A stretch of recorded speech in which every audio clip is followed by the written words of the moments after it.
جس طرح ہم نے ماہ رجب المرجب کی برکتیں سمیٹیں اور اس میں ریاضتیں کریں، محنتیں کریں، نفس کی زکوٰۃ ادا کی، اپنا عمل پڑھا اور ذکر و اذکار میں اپنے رب کو یاد کیا، اپنے رب کو اور اللہ کے رسول کو راضی کرنے کی کوشش کی، چاہے وہ ایک ذرہ برابر ہی تھی، اب وہی کوشش ہماری مستقل جاری رہ کر ماہ شعبان میں داخل ہو چکی ہے۔ اور جس طرح شعبان کی فضیلت، شعبان جس طرح ماہ رجب المرجب کی برکتیں ہم نے سمیٹی، بالکل اسی طرح اب ہم ماہ شعبان کی برکتیں سمیٹیں گے کہ جس طرح ہم نے ماہ رجب المرجب میں اللہ تبارک و تعالی سے ہم نے دعائیں کی، ذکر کیا، فکر کیا، اور اس سے وہ روحانیت، وہ سکون، وہ تسکین ہمارے دل کو ملی کہ جو آج سے پہلے ہمیں کبھی نہیں ملی تھی۔ اور اب وہ جو سکون ہمیں ماہ رجب المرجب میں ملا، یعنی کہ وہ بیج ہم نے اپنے قلب میں، جب ایک بیج کو ہم نے اپنے قلب کی زمین پر بویا، اب جب ہم اس پہ آب کاری کرتے ہیں، اس کو ہم پانی دیتے ہیں، اس کی دیکھ بھال کرتے ہیں، تو یہ مہینہ شعبان کا ہے۔ اب یعنی کہ جو اب محنت ہم رجب میں کر رہے تھے، اب ہمیں تھوڑی سی اس کو بڑھانے کی ضرورت ہے، کیونکہ جب ہم کوئی بیج ڈالتے ہیں تو ہمیں اس کی دیکھ بھال کرنے کی اشد ضرورت ہوتی ہے اور زیادہ ضرورت ہوتی ہے۔ رجب میں ہمارے بزرگوں نے، ہمارے مرشد نے، ہمارے استادوں نے ہمارے قلب پہ ذکر کا بیج بویا، اب شعبان کا مہینہ اس کی دیکھ بھال کا مہینہ ہے۔ اور شعبان کے مہینے کے اندر جو ہم عبادت کرتے ہیں، جو ہم ریاضت کرتے ہیں، وہ رجب کے مقابلے میں وہ 10 گنا بڑھا دی جاتی ہے، اس کا ثواب بھی رجب کے مقابلے میں 10 گنا بڑھا دیا جاتا ہے۔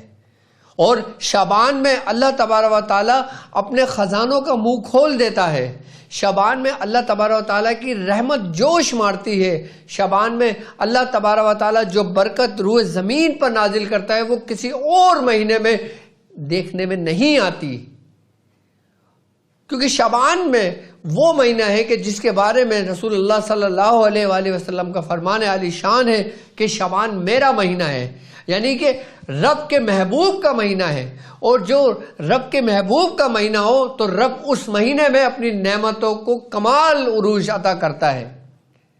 اللہ تبارک تعالیٰ اپنی نعمتوں کو تمام کر دیتا ہے، کیونکہ تمام دنیاوی اور حقیقی نعمتیں رسول اللہ صلی اللہ علیہ وآلہ وسلم کے لیے ہی ہیں، اور ان کے وسیلے سے وہ نعمتیں ان لوگوں کو ملتی ہیں جو ان کے پیروکاروں میں سے ہوتے ہیں، جو ان کے اطاعت گزاروں میں سے ہوتے ہیں، جو ان کی پیروی کرتے ہیں، جو ان کے نقش قدم پہ اپنی زندگی بسر کرتے ہیں۔ تو شعبان کا جو مہینہ ہے وہ ایسا مہینہ ہے کہ گویا ہم نے جو ریاضت ہم نے رجب المرجب میں کی، اس میں ایک دن کی محنت ہمارے عام دنوں کی 40 دن کی پڑھائی کے برابر تھی، تو شعبان کا ایک دن رجب کے 30 دنوں کے برابر ہے۔ رجب کے 30 دن کی عبادت، رجب کے 30 دن کی پڑھائی، رجب کے 30 دن ہمارے ایک طرف، اور شعبان کا ہمارا ایک دن ایک طرف۔ تو شعبان میں کتنی برکتیں روح زمین پر نازل ہوتی ہیں، شعبان میں کتنی رحمتیں روح زمین پر نازل ہوتی ہیں، شعبان میں کتنے لوگوں کی تقدیریں بدلتی ہیں، کہ کیا آپ نے کبھی سوچا ہے کہ شعبان امتیوں کے لیے وہ تحفہ ہے نبی کی صورت میں کہ جس کی مثل ہی نہیں کوئی، کہ جس طرح سرکار دو عالم صلی اللہ علیہ وآلہ وسلم جب معراج پر تشریف لے کر گئے تھے، اور جب معراج میں اللہ تبارک و تعالیٰ نے فرمایا کہ اے نبی، اے میرے محبوب، مانگو مجھ سے کیا مانگتے ہو، تو سرکار دو عالم صلی اللہ علیہ وآلہ وسلم نے فرمایا کہ اپنی امت کی بخشش۔ بزرگان دین فرماتے ہیں کہ اللہ تبارک و تعالیٰ نے 700 مرتبہ اپنے محبوب سے کہا کہ اے محبوب مانگو کیا مانگتے ہو، میں تمہیں عطا کروں۔ آپ نے 700 مرتبہ کیا کہا کہ میری امت کی بخشش۔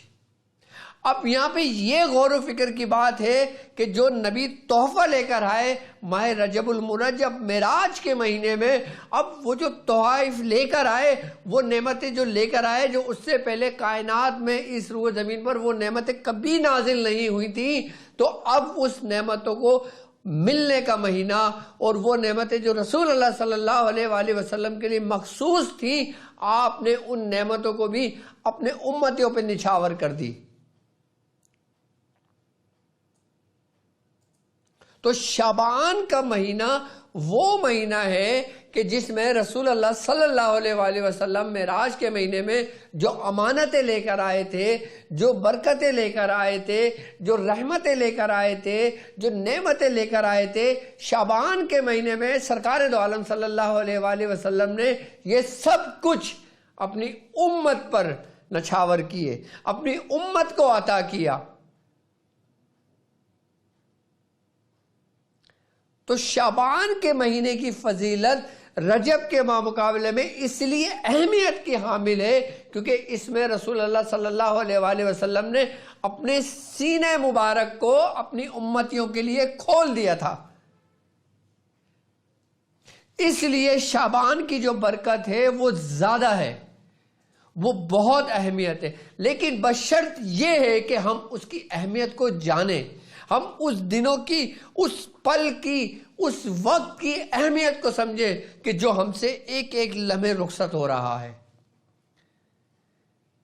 کہتے شعبان کے مہینے میں رسول خدا نے جو نعمتیں اپنی امتیوں کو دی، عطا کری، رب کے فضل سے، رب کے حکم سے، یہاں تک کہ سرکار دو عالم صلی اللہ علیہ وآلہ وسلم نے ان نعمتوں کو بھی تقسیم کیا جو آپ کے لیے خاص تھیں۔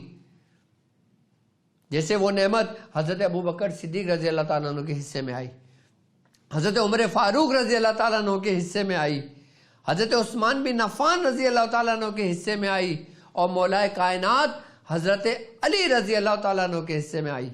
اور وہی نعمتیں جو مخصوص نعمتیں ان چاروں خلفائے راشدین کے حصے میں آئیں، پھر تمام سلاسل جو آج تک اس دنیا میں قائم ہیں وہ ان چاروں سے ہی چلے آ رہے ہیں۔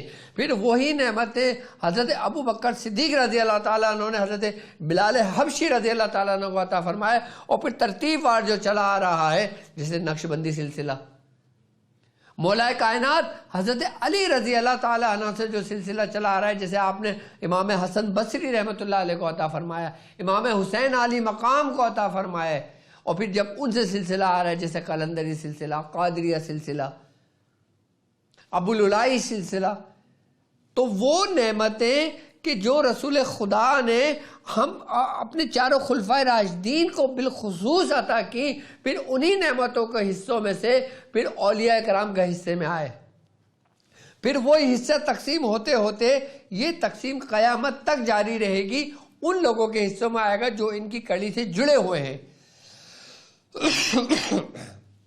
اور جو ان کی کڑی سے جڑے ہوئے ہیں یقیناً وہی نعمتیں، وہی برکتیں، وہی رحمتیں جو آپ معراج کی صورت میں، تحفے کی صورت میں، تحائف کی صورت میں اس روئے زمین پر لے کر آئے تھے، تو یہ سلاسل کے لیے بھی بڑی اہمیت کی حامل ہے۔ اور یقیناً کہ جو کوئی اپنا حصہ لینے کے لیے لائن میں لگا ہوا ہوتا ہے اس تک وہ حصہ پہنچ جاتا ہے، اور جو سلسلے سے جڑا ہوا نہیں ہوتا اس کے حصے میں یہ برکتیں نہیں آتی، اس کے حصے میں یہ نعمتیں نہیں آتی، اس کے حصے میں یہ رحمتیں نہیں آتی، جو سلسلے سے نہیں جڑا ہوا ہوتا۔ اور جو سلسلے سے، سلاسل سے جڑا ہوتا ہے، چاہے وہ کسی بھی سلسلے سے تعلق رکھتا ہو، کسی بھی خانوادے سے تعلق رکھتا ہو، وہ نعمتیں اس کے منتظر ہوتی ہیں۔ کیوں بزرگان دین فرماتے ہیں کہ جس کا پیر کوئی نہیں اس کا پیر شیطان ہے؟ اسی لیے فرماتے ہیں کہ وہ ان برکتوں سے محروم رہتا ہے، ان نعمتوں سے محروم رہتا ہے، ان رحمتوں سے محروم رہتا ہے۔ اس لیے فرماتے ہیں کہ جس کا کوئی نہیں اس کا شیطان والی بن جاتا ہے۔ اور الحمدللہ ہمارے مرشد حیات ہیں، الحمدللہ ہم سلاسل سے جڑے ہوئے ہیں۔ وہ فیض جو ہمارے سرکار دو عالم صلی اللہ علیہ وآلہ وسلم، ہمارے پیغمبر، ہمارے نبی سے چلا آ رہا، اور ایک ترتیب وار چلا آ رہا، ہمارے دادا تک پہنچا، دادا سے ہمارے مرشد تک پہنچا، اور ہمارے مرشد تک ہم تک پہنچا، اور ہم سے پھر آپ تک پہنچا۔ اگر آپ مجھ سے جڑے ہوئے ہیں تو یقیناً وہ نعمتیں آپ کے منتظر ہیں۔ اگر آپ کسی اور پیر سے بھی جڑے ہوئے ہیں تو وہ نعمتیں آپ کے منتظر ہیں. اگر آپ کسی بھی بزرگ سے جڑے ہوئے ہیں, کسی بھی نسبت سے جڑے ہوئے ہیں, تو وہ رحمتیں, وہ برکتیں, وہ نعمتیں آپ کے منتظر ہیں جو شعبان کے مہینے میں منتقل کی جاتی ہیں.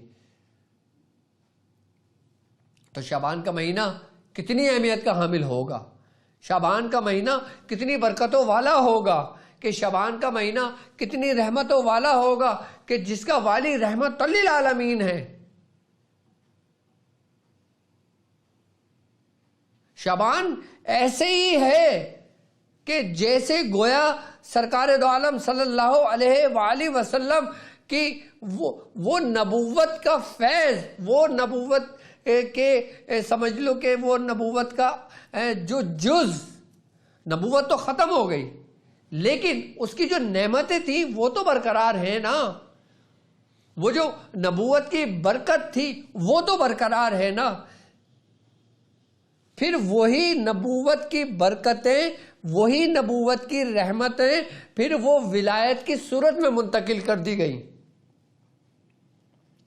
یعنی کہ نبی کا ظاہر نبوت ہے اور نبی کا باطن ولایت ہے, اور جس کو نبی کے باطن سے فیض ہوا وہ ولی ہوا. ولی کون ہے؟ کہ جس کو نبی کے باطن سے فیض ملا, نبی کے باطن سے برکت ملی, نبی کے باطن سے رحمت ملی, کیونکہ آپ رحمت للعالمین ہیں. وہ اصل میں ولی ہے, اس کو کہا جاتا ہے کہ وہ ولایت ہے, کہ یہ وہی ولی جن کے بارے میں اللہ تبارک و تعالیٰ نے قرآن میں فرمایا کہ الا ان اولیاء اللہ لا خوف علیہم ولا هم یحزنون. اور آج کے دن میرے دوستوں کو کسی قسم کا کوئی خوف اور ڈر نہیں ہے.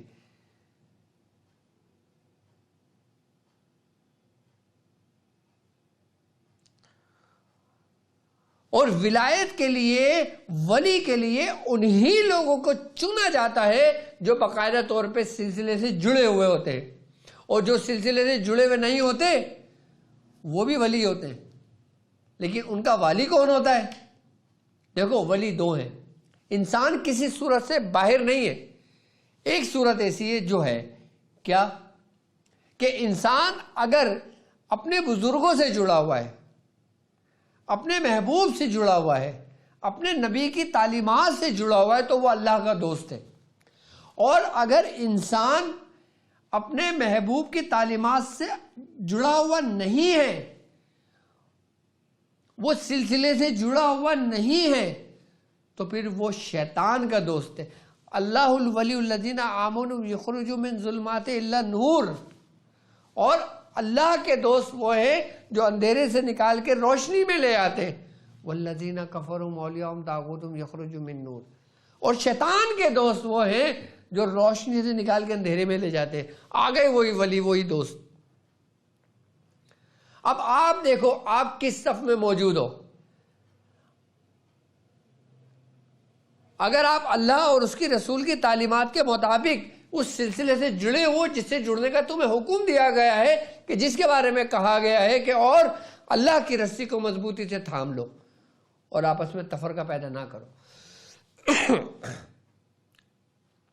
جو لوگ اللہ کی رسی سے مضبوطی سے جڑے ہوئے ہیں وہ وہی ہیں جو اللہ کے دوستوں سے جڑے ہوئے ہیں. اللہ کی رسی سے جڑنے سے مراد اللہ کے دوستوں سے جڑنا ہے. اللہ کی رسی سے مضبوطی سے تھامنے سے مراد نبی کریم صلی اللہ علیہ وآلہ وسلم کی ان تعلیمات پہ چلنا اور اس پہ عمل کرنا, یہی اللہ کی رسی ہے. اللہ کی رسی کیا ہے؟ کہ سرکار دو عالم صلی اللہ علیہ وآلہ وسلم کا فرمان ہے, آپ نے فرمایا کہ میں تمہارے درمیان دو چیزیں چھوڑے جا رہا ہوں, ایک اللہ کی کتاب اور ایک میری آل, میری اطرت, یعنی کہ اہل بیت. یہ اللہ کی رسی ہے, اور جو ان سے جڑا ہوا ہے وہ سلسلہ کہلاتا ہے. اب جو سلسلے سے جڑے ہوئے ہیں وہ ماہ شعبان کی حقیقت کو سمجھتے ہیں, حقیقت کو جانتے ہیں, تو اس کی برکتیں ان کو ملتی ہیں. اور جو ان کو خود سے جدا کر لیتے ہیں, جو اس کو بدعت کہہ لیتے ہیں، جو اس کو شرک کہہ لیتے ہیں، جو اس کو گمراہی کہہ لیتے ہیں، پھر وہ شیطان کے دوست بن جاتے ہیں، کیونکہ شیطان ہی ان کے دلوں میں وسوسے ڈالتا ہے، شیطان ہی ان کے دلوں میں خیالات ڈالتا ہے اور ان کو ان کے دوستوں سے نکال دیتا ہے۔ اللہ تعالیٰ قرآن میں کہہ رہے ہیں نا، اور شیطان کے دوست وہ ہیں جو روشنی سے نکال کے اندھیرے میں لے کے جاتے ہیں، یعنی کہ وہی لوگ ہیں کہ جو تمہیں کہتے ہیں کہ جو تم کر رہے ہو یہ غلط ہے، کیونکہ تم روشنی میں ہو، اور پھر تمہیں اس روشنی سے نکال کے اندھیرے کی طرف لے جاتے ہیں، تمہیں پتہ بھی نہیں چلتا کہ تم کب گمراہ ہو جاتے ہو۔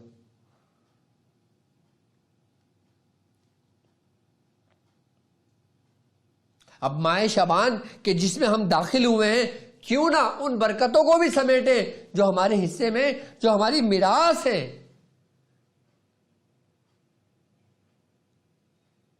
ماہ شعبان میں غافل ہونا اپنی زندگی سے غافل ہونے کے برابر ہے۔ ماہ شعبان میں غافل ہونا رب کی یاد سے غافل ہونے کے برابر ہے۔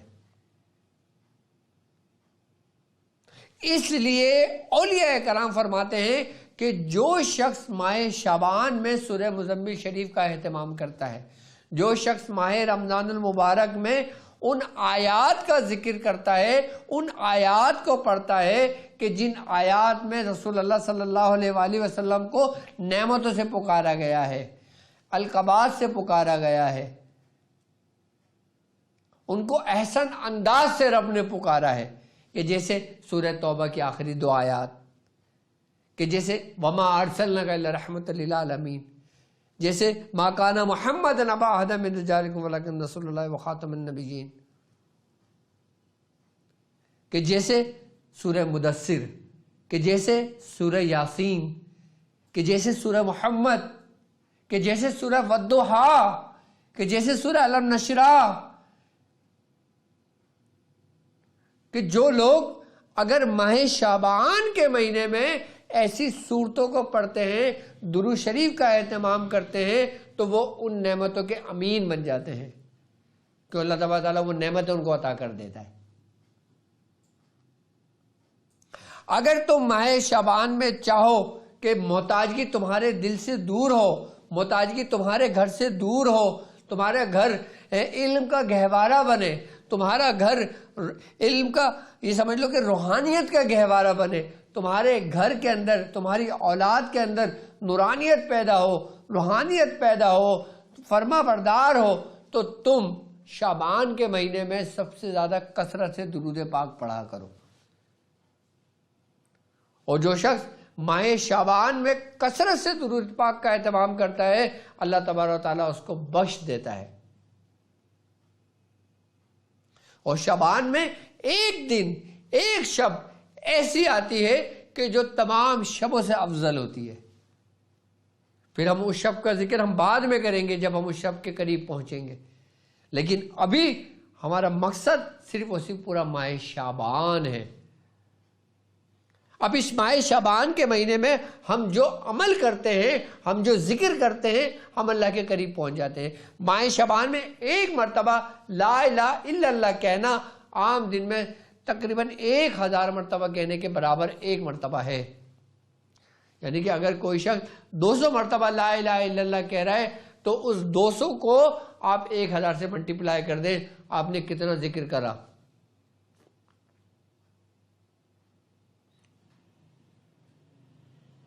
یہ تو وہ ہے جو اس کا ثواب ہے، یہ تو وہ ہے جو اس کا اثر ہے، کیونکہ جب ہم ذکر کر رہے ہوتے ہیں تو ہمارے اندر ایک حرارت پیدا ہو رہی ہوتی ہے، ایک رگڑ پیدا ہو رہی ہوتی ہے۔ جیسے ہم دو پتھروں کو رگڑتے ہیں تو اس میں کیا ہوتا ہے کہ پتھر ایک وقت میں آ کے گرم ہو جاتا ہے، اور جب پتھر ایک وقت میں آ کے گرم ہو جاتا ہے تو اس میں پھر چنگار پیدا ہونے لگتی ہے۔ اسی طریقے سے جب ہم اپنی زبان سے لا الہ الا اللہ کا ذکر کہہ رہے ہوتے ہیں تو ہمارے زبان اور ہمارا قلب دونوں میں رگڑ ہو رہی ہوتی ہے، اور جب اس میں حرارت اور حدت پیدا ہوتی ہے تو چنگار پیدا ہوتی ہے، یعنی کہ ایک روشنی سی پیدا ہوتی ہے کہ جس سے ہماری کیفیت بدلتی ہے، کہ جس سے ہمارے اندر ایک سرور سا محسوس ہوتا ہے، جیسے ہمارے اندر ایک روحانیت سی محسوس ہوتی ہے، جیسے ہمیں کبھی خوشبوؤں کا احساس ہونے لگتا ہے، کہ جیسے ہمارا وجود، ہمارا جسم آسمانوں کی بلندیوں کو سیر کر رہا ہوتا ہے، کہ جیسے ہمارا وجود پھر عالم ملکوت کی سیر کرتا ہے، عالم جبروت کی سیر کرتا ہے۔ پھر ایک وقت ایسا آتا ہے کہ وہی شخص جب اپنے کمال کی بلندیوں کو پہنچتا ہے تو پھر وہ مقام ہاہوت کی سیر کرتا ہے۔ اسی لیے کہتے ہیں کہ شعبان میں ذکر فکر کے ساتھ ہو، اور جب ذکر فکر کے ساتھ ہوگا اور جب تم محبوب پر درود کی کثرت کرو گے تو تمہیں نور بننے سے کوئی نہیں روک سکتا۔ اگر تمہارا وجود گناہوں سے بھرا ہوا بھی ہو، تمہارا پورا وجود اپنے اندر کی فساد خیالت فاسدہ اور وہ جو ہمارے اندر وسوسے پیدا ہوتے ہیں اس سے پورا گھرا ہوا بھی ہوتا ہے، سمندر کے مانند پورا بھرا پڑا ہوا ہو، سمندروں کے جھاگ کے برابر ہو، تو ماہ شعبان کی برکت میں، ماہ شعبان میں ذکر کی برکت سے آپ کا وجود پورا پاک ہو جاتا ہے، صاف ہو جاتا ہے، خالی ہو جاتا ہے۔ ایسا ہو جاتا ہے کہ جیسے کسی نے برتن کو دھو کر صاف ستھرا کر کے ایسے پیش کر دیا کہ جیسے بچہ ابھی ماں کے پیٹ سے پیدا ہوا ہے، یعنی کہ وہ گناہوں سے ایسے پاک ہو جاتا ہے صرف ماہ شعبان میں ذکر اور فکر اور درود پڑھ لینے سے۔ اس لیے بزرگان دین فرماتے ہیں کہ تم شعبان سے غافل نہ ہونا۔ رسول اللہ صلی اللہ علیہ وآلہ وسلم آپ اپنی زندگی میں آپ نے سب سے زیادہ رمضان کے بعد جو روزے رکھے ہیں نا وہ شعبان کے مہینے کے روزے رکھے۔ کیوں مہینے کے روزے رکھے ہیں آپ نے؟ اس لیے کہ آپ جب روزہ رکھتے تھے آپ کے 70 گنا درجات بلند ہوتے تھے، اور آپ 70 مرتبہ آپ الگ الگ منازلیں طے کر کے گزر رہے ہوتے تھے۔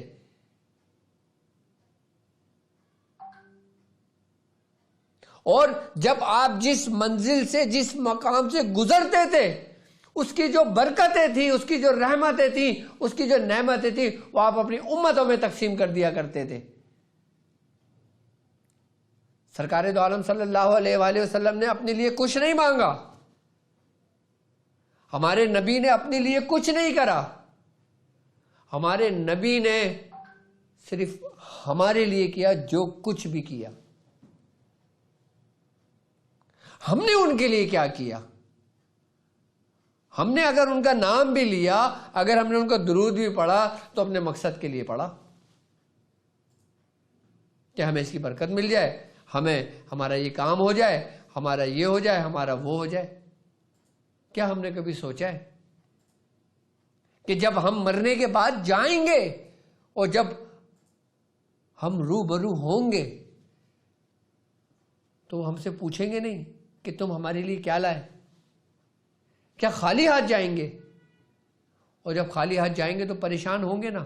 ایک دنیاوی حالات کے اندر آپ کسی کے اگر خالی ہاتھ جاتے ہو تو آپ کو شرمندگی سے محسوس ہوتی ہے نا کہ چلو تھوڑا بہت کچھ لے لو، بہن کے گھر جا رہے ہیں چلو فروٹ لے لو، بھائی کے گھر جا رہے ہیں چلو تھوڑا سا یہ لے لو، ماں باپ کے گھر جا رہے ہیں، سسرال جا رہے ہیں، سسرال جاتے تو پھر تو سب کچھ بھر کے لے کے جاتے۔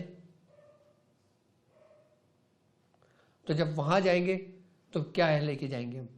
تو وہاں کے لیے تیاری ماہ شعبان کا مہینہ ہے۔ پرخلوص ہو کے صرف اس نیت سے پڑھیں کہ حضور یہ صرف آپ کے لیے ہے، ہمیں کچھ نہیں چاہیے اس کے عوض۔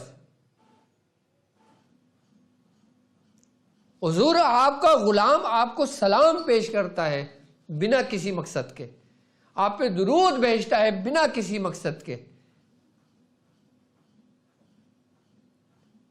جب ہم اس طرح عبادت کرتے ہیں نا تو بزرگان دین فرماتے ہیں کہ فرشتے آپ کے ان اعمال کو، فرشتے آپ کے اس اعمال کو آسمانوں کی بلندی پر لے جاتے ہیں، اور جب آسمانوں کی بلندی پہ لے کے جاتے ہیں، جب وہ اللہ تبارک تعالیٰ کے حضور پیش کرتے ہیں تو اللہ تبارک تعالیٰ فرماتا ہے کہ فرشتوں تم لوگ گواہ رہنا کہ اس بندے نے خصوصی میرے لیے بھیجا ہے، اس نے مجھ سے اس کے عوض کچھ نہیں مانگا۔ تم گواہ رہنا کہ اس نے یہ تحائف، یہ تحفے یہ میرے لیے بھیجے۔ تم گواہ رہنا کہ میں نے اپنے بندے کو بخش دیا، تم گواہ رہنا میں نے اپنے بندے پہ نعمتیں تمام کر دی، تم گواہ رہنا کہ میں نے اپنے بندوں کو برکتوں سے نواز دیا، تم گواہ رہنا۔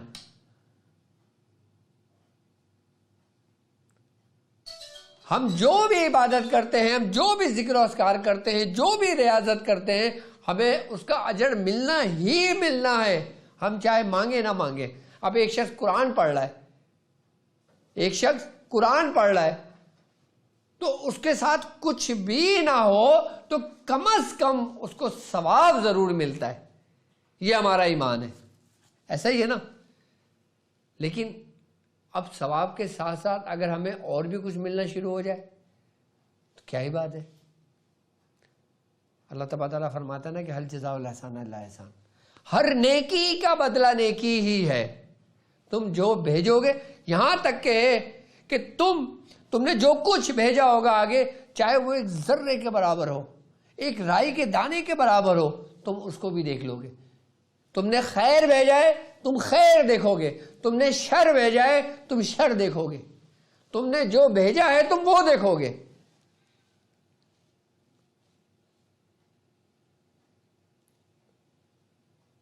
تو ماہ شعبان میں خود کو مضبوط کرنے کا مہینہ ہے، خود کو قائم کرنے کا مہینہ ہے، خود کو ایک زاویے پہ لانے کا مہینہ ہے. شعبان میں، رجب میں ہم نے سفر شروع کیا، ہم چلتے رہے، ہماری آنکھوں پہ پٹی بندھی رہی، لیکن ہم بھروسہ تھا ہمیں ڈاکٹر صاحب پہ، ہمیں بھروسہ ہے اپنے مرشد پر، ہم چلے جا رہے ہیں ماہ رجب المرجب میں. لیکن شعبان کا مہینہ رک کر پٹی کھولنے کا مہینہ ہے. ہم کہاں تک پہنچے؟ ماہ رجب المرجب کے 30 دن ہم نے گزارے، اس 30 دن میں ہم نے کیا کیا؟ کیا ہماری حالت بدلی؟ کیا ہماری کیفیت بدلی؟ کیا ہماری سوچ بدلی؟ کیا ہم سلسلے کی طرف آئے؟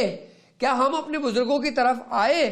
کیا ہم نے اپنے بزرگوں کی تعلیمات کو حاصل کی؟ کیا ہم نے اپنے بزرگوں کے دامن کو مضبوطی سے تھاما ہوا ہے، یا پھر کوئی اور دامن ہمارے ہاتھ میں؟ نہیں معلوم.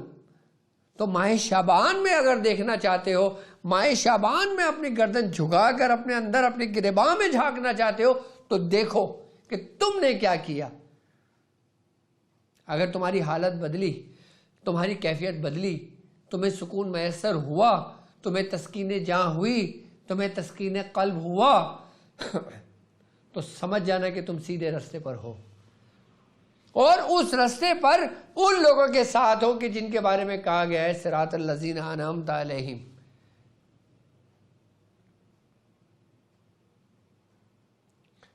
خیالات فاسدہ کے پیچھے نہ جانا، ان خیالات، ان وسوسوں کے پیچھے نہ جانا جو یہ آپ کے دلوں میں پیدا ہو رہے ہیں کہ پتہ نہیں کیا ہوگا نہیں ہوگا، اتنا وقت ہو رہا ہے، اتنا نشر لکھ رہے ہیں، اتنا عمل پڑھ رہے ہیں.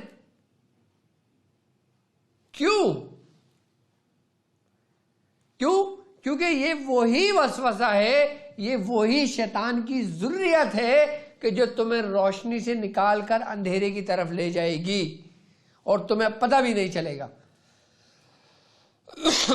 ہر چیز برداشت کر لینا، کبھی یہ برداشت نہ کرنا.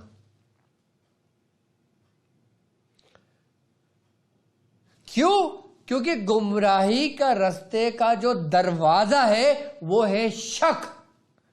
کہ جب کسی چیز میں شک پیدا ہو جائے، شک و شبہات تمہارے دلوں میں قائم مقام ہونے لگے، تو سمجھ لینا کہ تمہارے لیے گمراہیوں کا دروازہ کھل گیا ہے.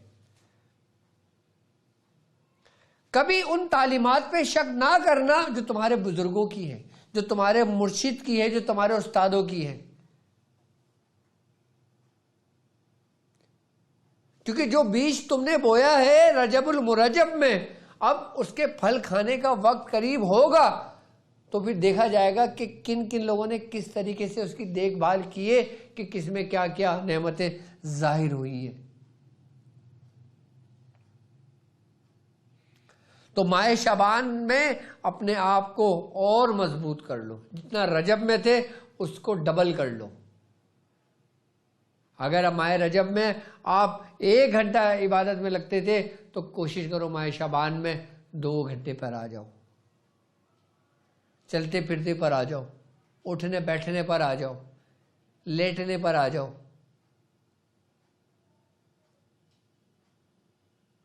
ایک شخص بھی اس میں کامیاب ہو گیا، ہماری پوری ٹرانسمیشن کی، ہماری پوری زندگی کا مقصد کامیاب ہو گیا.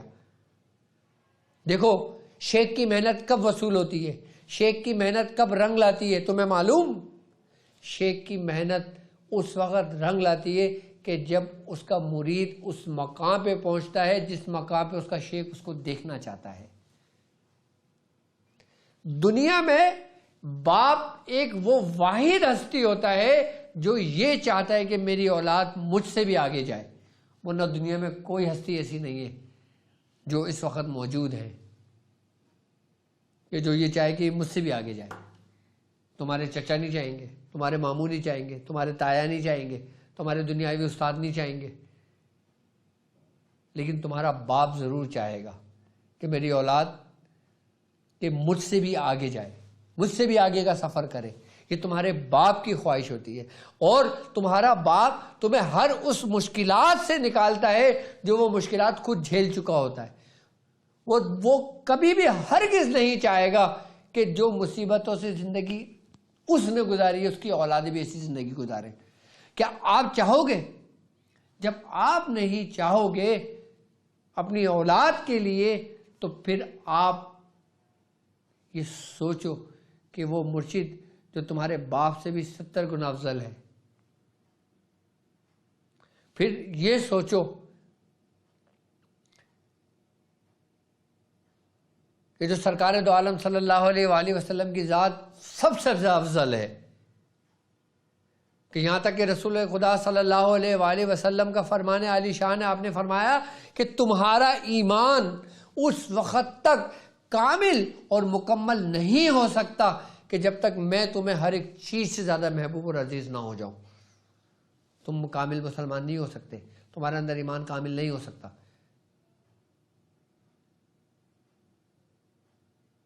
ایک دفعہ صحابی نے پوچھا، یا رسول اللہ کہ ہم سے زیادہ بھی آپ سے کوئی محبت کرتا ہے؟ آپ مسکرائے، آپ نے فرمایا کہ تم جتنی محبت کرتے ہو تمہارے آنے والے جو تمہارے کئی سو سال کے بعد ہوں گے وہ مجھ سے تم سے اتنی محبت کریں گے کہ وہ گویا مجھے صرف ایک نظر دیکھنے کے لیے، ایک دیدار کرنے کے لیے وہ اپنی زندگی کا سب کچھ قربان کرنے کو تیار ہوں گے کہ ایک مرتبہ اپنے محبوب کو دیکھ لیں۔ وہ مجھ سے اتنی محبت کریں گے۔ تو یہ حضور نے کس کا ذکر کیا تھا؟ آپ کا ذکر کیا تھا۔ آپ کتنے ہی گناہگار کیوں نہ ہو، لیکن حضور کی محبت تمہارے دلوں میں ہے۔ آپ کتنے ہی بدکار سیاکار کیوں نہ ہو، آپ کے دل میں حضور کا ادب ہے، آپ کے دل میں حضور کا مقام ہے۔ آپ کے لیے آپ کی جان مال سب کچھ حضور کی شان پر، حضور کی آن پر سب کچھ قربان ہے، چاہے وہ معاملہ ناموس رسالت کا ہو، چاہے وہ معاملہ دنیاوی ہو، چاہے وہ معاملہ آخرت کا ہو، چاہے وہ معاملہ قبر کا ہو، چاہے وہ معاملہ حشر کا ہو، تمہیں حضور کی ضرورت پڑے گی۔ اس لیے اس امت کے دل میں، امتیوں کے دلوں میں جو بیچ محبت رسول ڈالا گیا ہے وہ آج سے پہلے کسی امتوں میں نہیں تھا۔ تو شعبان کا مہینہ حضور کا مہینہ ہے، اور حضور کا مہینہ ایسا مہینہ ہے کہ تم اپنے دل میں حضور کو دیکھو، تم دیکھو کہ شعبان کا مہینہ کیا ہے، تم دیکھو کہ حضور تم میں کتنا موجود ہے، ان کا جلوہ تم میں کس حد تک ہے۔ کیا تم دربار رسالت جانے کے قابل ہو؟ کیا تم اس مقام پہ جانے کے قابل ہو کہ جس کا تمہیں حق ہے، جس میں تمہیں جانا چاہیے، تم پر فرض ہے کہ تم ایسے مقام کی طرف سفر کرو، ایسے جگہ کا سفر کرو کہ جہاں پہ وقت کی کوئی قید نہیں ہے۔ ایسی کون سی جگہ ہے، ایسا کون سا مقام ہے؟ بزرگان دین فرماتے ہیں کہ جب شعبان کا مہینہ ہوتا ہے، شعبان کی پہلی تاریخ ہوتی ہے، شعبان کا چاند آسمان کی بلندیوں پہ طلوع ہوتا ہے، تو دربار رسالت کے دروازے کھول دیے جاتے ہیں۔ خاص لوگوں کے لیے نہیں، ارے بھائی عام لوگوں کے لیے، کہ جب شعبان کا مہینہ شروع ہوتا ہے تو دربار رسالت کے تمام دروازے کھول دیے جاتے ہیں، تمام پہرے داروں کو ہٹا دیا جاتا ہے، تمام ایک منادی کرنے والا ایک منادی کر رہا ہوتا ہے کہ آؤ اور دیدار کرو. کیوں؟ کیونکہ یہ رسول خدا کا مہینہ ہے، یہ رؤوف الرحیم کا مہینہ ہے، یہ رحمت للعالمین کا مہینہ ہے کہ آؤ اور سمیٹو اس دربار سے جتنی برکتیں جتنی رحمتیں تم سمیٹ سکتے ہو. تو ماہ شعبان میں اگر ہم نے یہ نہیں کیا تو شاید ہم غفلت میں تھے. ماہ شعبان میں اگر ہم وہاں تک نہیں پہنچے تو شاید ہمارا سفر نامکمل اور ناتمام رہے. ہمارا مبارک سفر، ہمارا روحانی سفر، ہمارے سلاسل کے بزرگوں کے سائے میں چلنے والا وہ سفر کہ جس کے رہنما اور رہبر کوئی عام نہیں، قطب ربانی محبوب سبحانی میرے میرا حضرت سیدنا شیخ عبد القادر جیلانی رضی اللہ تعالیٰ عنہ. کیوں؟ کیونکہ ہم قادری ہیں. ہماری ڈور کس کے ہاتھ میں ہے؟ ہمارے مرشد. ہمارے مرشد کی ڈور کس کے ہاتھ میں ہے؟ ہمارے دادا مرشد. ہمارے دادا مرشد کی ڈور کس کے ہاتھ میں ہے؟ یہ ترتیب پر چلا رہا ہو. یہ سفر کوئی آج کا نیا سفر نہیں ہے جو ڈاکٹر صاحب کروا رہے ہیں. یہ وہ سفر ہے جو شروع سے چلا آ رہا ہے. یہ وہ روحانی سفر ہے کہ جس کی تاریخ ابھی کی نہیں ہے. لیکن ہاں ڈاکٹر صاحب نے اس کو عام کیا کہ چلو اس مبارک سفر میں، چلو اس روحانی سفر میں. کیوں؟ کیونکہ ڈاکٹر صاحب خود اس سفر کا حصہ ہیں اور یہ سفر کر چکے ہیں اپنے مرشد کے سائے میں. اب میں نے جو سفر کیا ہوا ہے، میں نے جو سفر دیکھا ہوا ہے، تو یقیناً میں آپ کو اس سفر میں لے کے جاؤں گا نا. اور جب میں نے ایک سفر ہی نہ کیا ہو، میں کیسے سفر کی بات کر لوں گا؟ میں کیسے سب کچھ ایسے جان لوں گا؟ اب مجھے کراچی سے لاہور جانا ہے. اب کراچی سے لاہور میں کتنے اسٹیشن آئیں گے مجھے کیا معلوم، اگر میں گیا ہی نہیں ہوں کبھی. اب ایسا شخص جو کراچی سے جس نے قدم باہر نہ نکالا ہو، اس کو بولو کہ مجھے لاہور لے جا، وہ کیسے لے کے جائے گا؟ لیکن وہ شخص کہ جس نے کراچی سے لاہور اور اسلام آباد تک کا سفر کیا ہوگا، وہ آپ کو بآسانی ہر اسٹیشن سے باخبر کرے گا. اب حیدرآباد آیا ہے، اب مورو آیا ہے، اب سکر آیا ہے، اب پنجاب شروع ہوا ہے، اب رحیم یار خان آیا ہے، اب ملتان آیا ہے، اب لاہور آیا ہے. یہ سفر ہے. تو حضرت آپ کا بھی روحانی سفر یہ وہ سفر ہے کہ جو منزل جس کی وہاں ہمیں ملنی ہے. خیر وقت بہت تیزی سے گزر رہا ہے، دل نہیں کر رہا کہ آپ سے آج گفتگو کو ختم کیا جائے، کیونکہ ماہ شعبان وہ مہینہ ہے کہ جو حضور کا مہینہ ہے. ماہ شعبان وہ مہینہ ہے کہ جو برکتیں سمیٹنے کا مہینہ ہے. ماہ شعبان وہ مہینہ ہے کہ جہاں پہ تمہارے دلوں کو قرار ملتا ہے.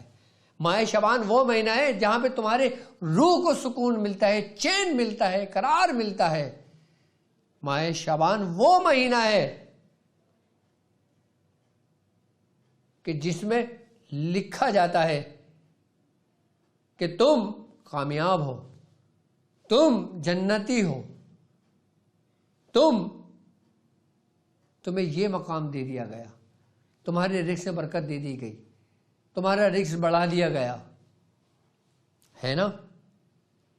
شعبان کی ایک شب ایسی کہ جس میں سب کے نام اعمال پیش ہوتے ہیں، کہ جس کے نام اعمال لکھے جاتے ہیں، رجسٹر کھولے جاتے، رجسٹر بند کیے جاتے. معلوم؟